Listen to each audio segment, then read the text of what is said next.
El nostre programa es diu Sintonitzant d'Emergència Climàtica, que és un projecte de l'espai temàtic Sintonitza't, que és un projecte que consisteix en tractar el canvi climàtic i el que està al voltant del tema. Tellement loin d'être en paix avec nous-mêmes. Comment être en paix avec les autres? Aquest projecte està repartit en diverses fases que vam començar una mica de teoria d'això del canvi climàtic a Moçambic, perquè ens van tindre una petita conferència amb la gent de Moçambic, alumnes d'una escola. Vam parlar amb ells, ells van fer algunes preguntes que van fer a classe i ens les van respondre i al revés, vam fer com un intercanvi de preguntes.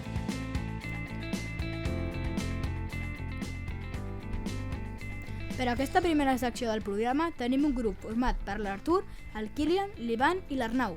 Benvinguts, nois! De què ens parlareu avui?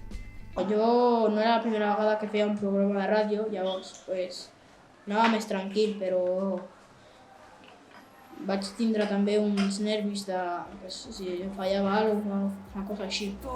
Et pouvoir en accepter dès lors. Chemin de la métamorphose, c'est dans le cœur de l'homme que Dieu a caché ses trésors.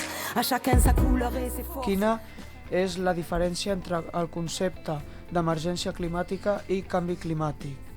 A mi, personalment, a l'escoltar el terme emergència climàtica em venen al cap paraules com distopia o pandèmia, les quals van acompanyades d'una sensació de preocupació. La urgència que denota el terme pot ajudar a prendre les accions necessàries.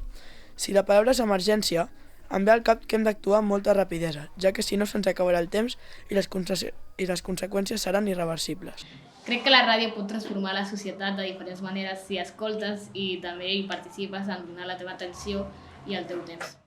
Com serà el futur? És una pregunta desconcertant, interessant i alarmant. Per això estem nosaltres. I respondrem preguntes al voltant de l'emergència climàtica. Us compartirem informació detallada sobre la investigació i el debat que hem fet a classe amb tot el grup. Hem parlat amb gent de Moçambic que també ens ha donat el seu punt de vista i també l'hem tingut una mica en compte.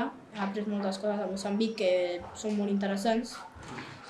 I que és un programa, jo crec, molt divertit, escoltar el nostre punt de vista per comparar amb el vostre punt de vista i a veure si coincidim en algunes coses.